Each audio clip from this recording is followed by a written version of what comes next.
Information générale sur le corona. Qu'est-ce que le corona? Une question que beaucoup de gens se posent. Corona est un groupe de virus.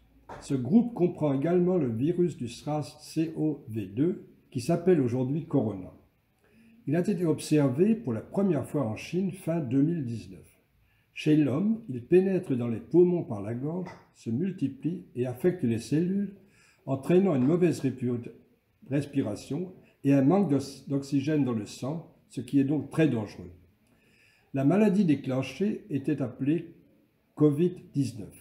La maladie est bénigne pour la plupart des gens, mais pour certains en particulier, pour les personnes âgées ou déjà malades, elle peut entraîner à des cas très graves, nécessitant une respiration artificielle dans une unité de soins intensifs.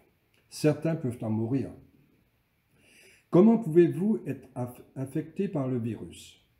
Le virus est transmis par des gouttes. Cela signifie que les virus sont contenus dans de petites gouttelettes qui sortent de la bouche ou du nez, en particulier lors d'éternuements ou de toux.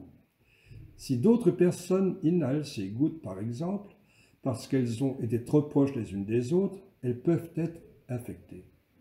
La contagion est également possible si, par exemple, les gouttes sont déposées sur une table ou si une autre personne pose d'abord la main sur cette table, puis ensuite sur son visage. Comment savoir si j'ai le Covid-19? Les symptômes sont similaires à ceux de la grippe. Beaucoup de gens ont de la fièvre ou ont du mal à respirer, ou une toux sèche. Certains ont des frissons, mais rarement la diarrhée. En cas de doute, il est toujours préférable d'appeler un médecin pour lui demander son avis. Mais veuillez ne pas y aller avant de l'avoir contacté par téléphone.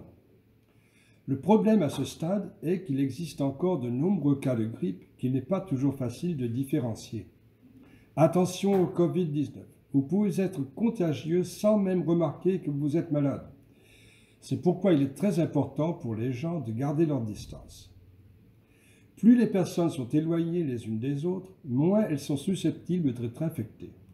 Tout d'abord, les contacts devraient être limités aux personnes à haut risque d'infection, à savoir les personnes âgées ou les personnes déjà affaiblies par d'autres maladies. Les contacts avec eux se feront uniquement par téléphone ou par Internet. En ce cas, le risque d'infection est très réduit et même annulé.